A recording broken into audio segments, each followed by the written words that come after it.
Au nom du Père et du Fils et du Saint-Esprit. Amen. Esprit Saint, éclairez-nous. Esprit Saint, éclairez-nous. Esprit Saint, éclairez-nous. Le Seigneur soit avec vous. Évangile de Jésus-Christ selon saint Matthieu.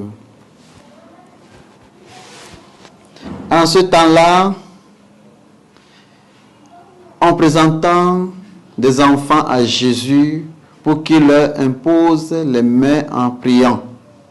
Mais les disciples les écartaient vivement.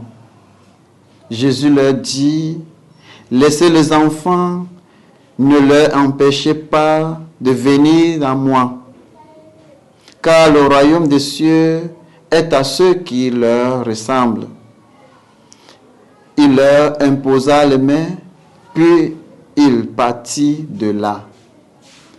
Acclamons la parole de Dieu. Bien-aimés du Seigneur, loué soit Jésus-Christ.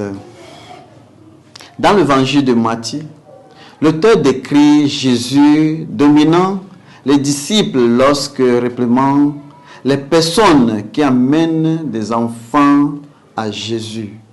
Il veut que Jésus impose les mains aux enfants et prie pour eux.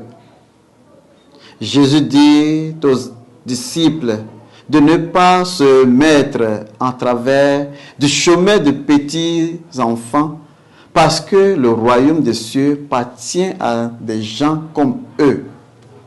Le royaume des cieux appartient à ceux qui sont pauvres, dépendants en esprit, comme des enfants. Des gens qui sont humbles et reconnaissants, qui sont absolu besoin de leur Père céleste pour leur fournir de leur pain quotidien à leurs besoins spirituels. Dieu nous traitera de la même manière que nous traitons les enfants.